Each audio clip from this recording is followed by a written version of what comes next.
The video today is going to focus on the often misunderstood Mr. Fantastic, who seems to ride the bottom of the tier lists and honestly seems like one of the least played heroes in Marvel Rivals.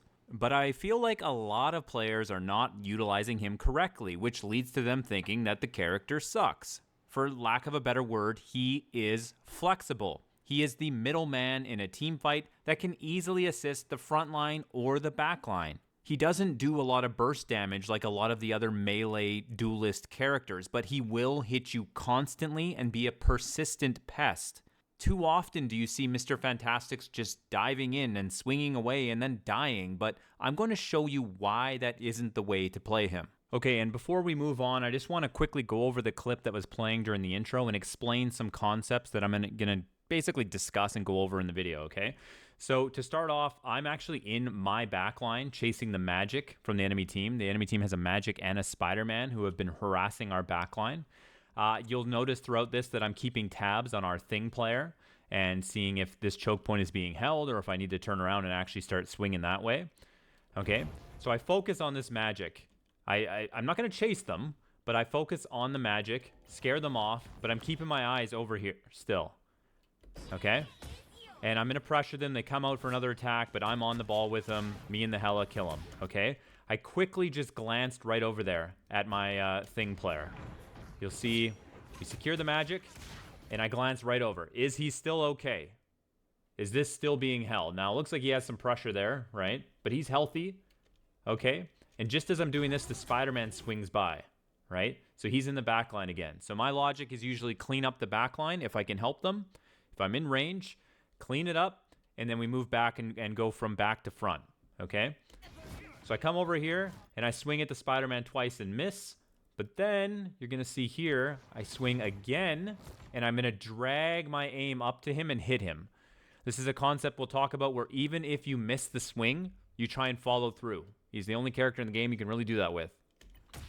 And I actually hit him with that swing before the shield went up.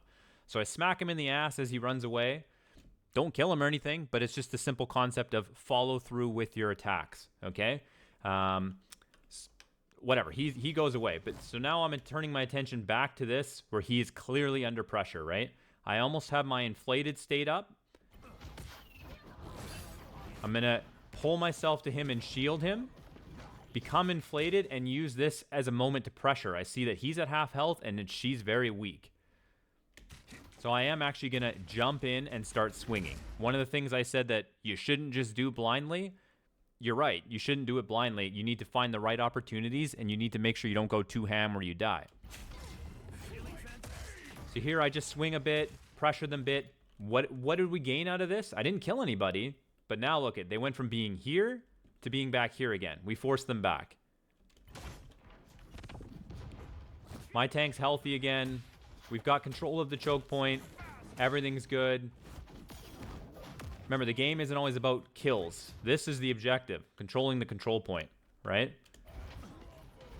And then we're gonna swing at the Spider-Man and harass him a little bit more. I basically want him to know every time he comes anywhere near my team that he's gonna have to deal with whoever he's trying to kill, but me too. I want him to know that. And I'm gonna do something here. You're about to see the Invisible Woman get hit by a Spider-Man web. Like that, right? She just got hit by a web. And I'm going to pre-shield her. He hasn't even come in yet, but I'm going to give her the 75 health point shield because I assume most of the time when a Spider-Man lands a right click, he's about to pull himself in. So I'm already protecting her before she's even been comboed. And then I immediately turn my attention back to this because the Spider-Man didn't come in. This guy needs my help. So part of this whole concept is being the middleman. If you noticed, if we watch the whole thing from above, I am in the middle of the fight pretty much the whole time. Other than when I get inflated, I go over here and swing, I go move right back into the middle. That way I can help anyone fighting in the back, anyone fighting in the front. And your arms actually reach far enough, you can basically attack anyone anywhere.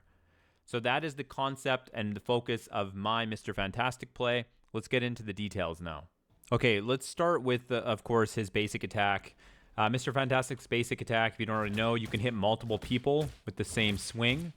You kind of need to put a little delay on when you look at somebody. If you just swing like this, it like sometimes it'll make the sound and stuff. Sometimes it will hit them, but lots of times it's not reliable. But if you kind of move it smooth and do it like this, it seems to work most of the time, where you'll hit the same target more than once.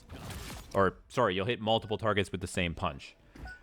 So, okay, that's obvious. You can swing and hit multiple people. Also, if you miss your swing and then you correct your aim, you can still hit things, okay? You can use this almost to, like, swing around corners in a way. So you can miss and then walk your aim into people, and it'll hit them. So, very good. It works great on Black Panthers, Iron Fists, Magic, Spider-Mans, people that move really quickly. You can swing at them and then like move your aim and still try and smack them and hit them, like I showed you in the intro there when I hit the Spider-Man. So you're trying to use your range and like zone people out, especially the divers. Like you can look behind you and see what your teammates are doing, and then just swing a couple times at somebody and hit them, turn around, hit the front line, E towards either direction that you need. But just remember, it has a longer range than it kind of looks. You don't need to run right up to people like this in order to hit them, right? You can stand pretty far back and keep hitting these people. So utilize his range and stay with your team and make the plays that way. Now, what'll happen eventually, of course, is when you become inflated, right? We'll just turn this on really quick. Let's get inflated. So sometimes you'll see some people that play Mr. Fantastic will constantly become inflated as often as they can. I don't really think that's the best way to do it. It kind of depends on the matchup a bit, but I'll consistently keep myself at a high inflation number and try and utilize basically the right timing to become inflated. So you'll see in the intro video when they push through a choke point, all at once I become inflated, and then I push in with my team and I start swinging wildly. Also, with this swing, you can like hit multiple people as well by moving it back and forth. But you have to understand that there's advantages and disadvantages to using your inflated state. Yes, you get a bunch of bonus health. That's great. And yes, you do more damage with your attacks, but now your range is limited. Now you can't use your shift ability. You can't use your E ability. So it does have its disadvantages. Learning when to, and I'm going to try and mix in clips throughout this video too, to like actual gameplay clips to kind of show these points, but learning when to, maybe you become inflated and then you immediately cancel your inflation, right? Which I'll show you here. So, let's say I use this, I become inflated, but the enemy's over there out of my range. So I'll immediately hit F to cancel it so I can get the range of my attacks again to keep hitting them. Especially against support characters that, let's say Invisible Woman, for example, who you become inflated and you're right on top of her, and she uses her jump to jump away. And now she thinks she's safe from you because she got that distance on you and you can't hit her. So you're sitting here swinging, then all once you cancel it, and all once you're hit E, you're back on top of her and you're swinging again and hitting her. So there is a time and a place to cancel your inflated form and go back to your normal form. And a lot of times you're going to have to do it early. So, you're under a lot of pressure. You can see that there's a lot of enemies there. So you're going to become inflated, and okay, I'm inflated, I'm swinging, and then, oh shit, I'm taking big damage. You need to cancel it and start hitting shift right away, right? So you can go into this form and get back to safety if you can. So it takes practice, but basically, yeah, swing away a lot, don't give up on your attacks, and we'll talk more on inflated form as we go. Okay, the second big ability to talk about that gives you mobility, helps you protect your teammates, helps you get into better positions, helps you escape from bad situations, is of course his E skill. I use it, obviously you can jump in on somebody. It only hits them for, I think, 30 damage or something when you jump in. It actually shields an ally for 75. It's actually pretty considerable, especially if they're being dove by a Spider-Man or Black Panther or something. This little shield can stop them from being killed instantly, right? Like I said before, I sit in the middle of the fight, and more often than not, I will pre-shield somebody. It's okay to use one randomly to keep your inflated state from going down too far, basically. You're using it to keep your state up. But basically, use it as a valuable resource. Its cooldown is pretty short, but don't be afraid to use it. And, when you're using it on an ally, for example, you want to use it and then you can move afterwards. So let's just say that the ally's taking fire from this direction, right? This invisible woman is. More often than not, I won't just use this on her and just ignore her and start swinging again if she's being focused.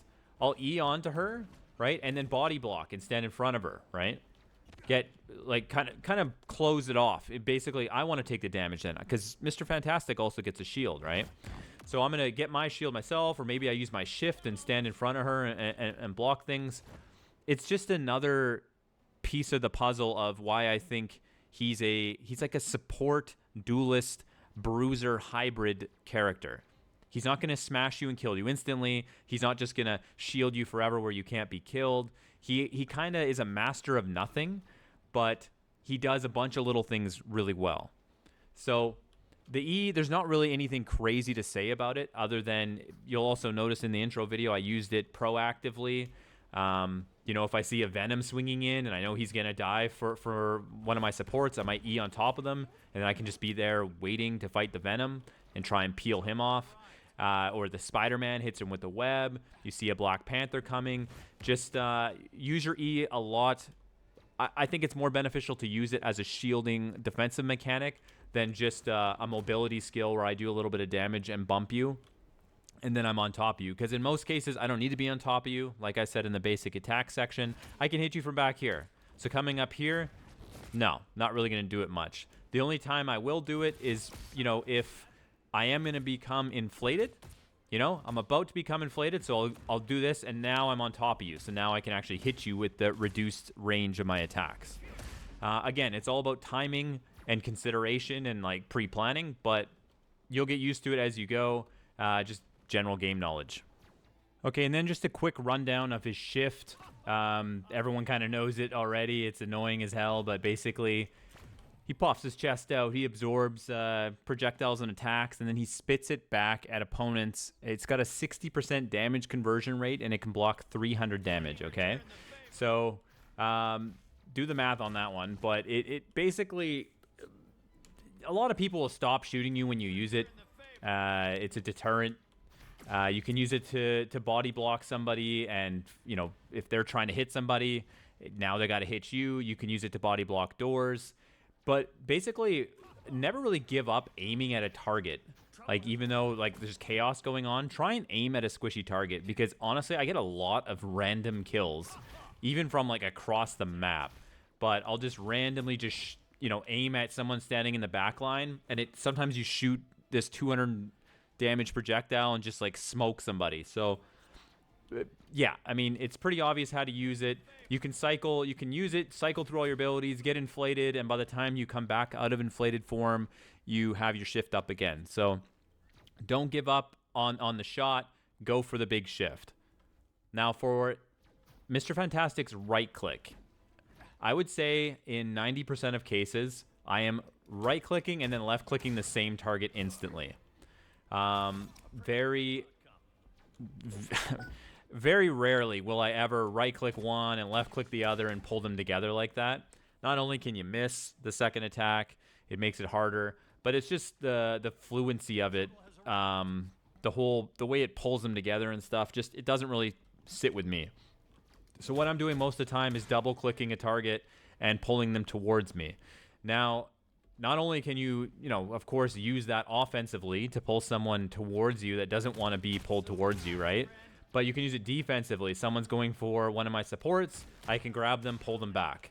It works great on a Thor, for example. You see him dash towards your support, and you immediately can pull him back off that person and give them that gap of space again.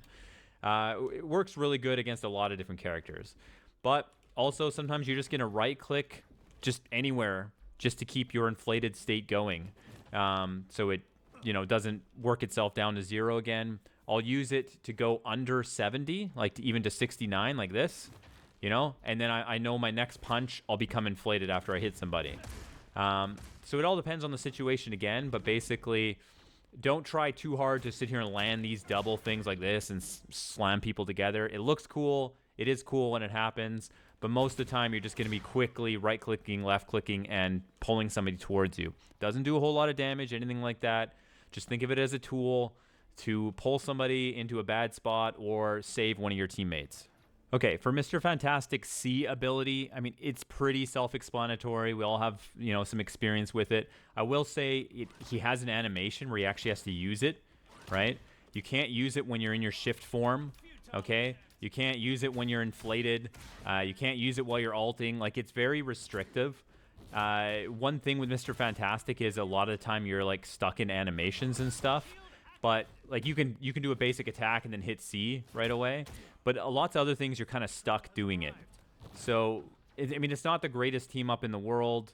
It can help things, but you got to find a time to use it. For example, if you're, about to finish your ultimate and, if you're landing on the ground, there's like a delay, right? Even if you're spamming C, there's still a delay before you use it.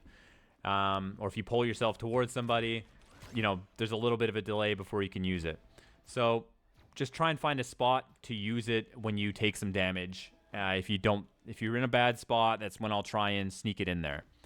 But for the most part, it's not the greatest tool ever. It's just something that you can use consistently every time. It adds a little bit more safety to the risks you might take. Now, for his ultimate ability, Brainiac Bounce, basically, you're going to bounce a minimum of 3 times. You can bounce a maximum of 6 times. The way that you get an extra bounce after your 3rd bounce is by hitting any enemy target. So if you hit one guy, you'll get the 4th bounce. You hit another guy with the 4th bounce, you get a 5th, and so on. It does 70 damage. It adds 14 damage per bounce that you do, up to a maximum of 140 damage on the 6th bounce. The damage fall off, there is damage fall off, so if you don't hit the target directly in the center, they'll start taking less damage, right? And they take 70% less damage at the edge of it, at the 10 meter. Basically, the whole thing's a 10 meter radius. If they're standing on the edge, they only take 70% damage. So the goal is to try and be accurate, try and hit people in the center. It also has a stacking slow on it, okay? So as you use his ultimate, it'll start slowing the enemy more and more and more as they get hit, or basically as you're bouncing, right? Its damage is slow, obviously. It is meticulous, but it's AoE. It makes people use, like, you'll get a Luna to use their ult quite consistently. I'll try and throw a clip of that in there. Somebody who doesn't have good mobility, they can't just get out of it. Basically, you're going to land every bounce on them. They start to panic as the damage adds up, and more often than not, you can get them to use one of their support ults. It takes a little bit of practice to get used to aiming it and the movement. You basically kind of like move your camera downwards as you're using it, but you'll get the hang of it. Sometimes you bounce off random shit, or you get stuck on walls or whatever. You just kind of learn the spots and kind of learn when to use it. I will quite often, even if I know they have support ults up, I'll initiate with my ultimate. And if I think it's a good time, I'll initiate with it and try and force the ults out of them. Or if their ultimates are about to come to an end, like Luna's maybe 9 seconds through using her ultimate, 8-9 seconds, you can start your ultimate and use the first 3 crappy bounces while she's still ulting, because nobody's really looking at you. No one's focused on you, right? They're focused on the team fight. And then the 4th, 5th, and 6th bounce, her ultimate disappears, and all at once they're getting chunked for a bunch of damage, right? So you can kind of preemptively do that. Same thing with Invisible Woman ult or Cloak and Dagger ult, whatever. As they're starting to expire, you can ult before they expire. Okay, so I've rambled enough. I wanted to make this video more streamlined, but I failed, so let's wrap it up. In essence, stop playing Mr. Fantastic like some sort of melee assassin or a frontline tank. He is much better served as a middleman that can support the backline or the front very quickly. He doesn't hit for a lot, but he hits you constantly. He pulls you around and messes with you, and he can use his ultimate to blow through choke points and force ultimates. Try playing him and think less about wildly KOing enemies, and think more about supporting the entire team with your character's flexibility. Sorry for all the ums and ahs, this got a bit out of hand, but thank you as always for watching. Hopefully this helps somebody out, and I promise the next video will be streamlined. Take care, everybody.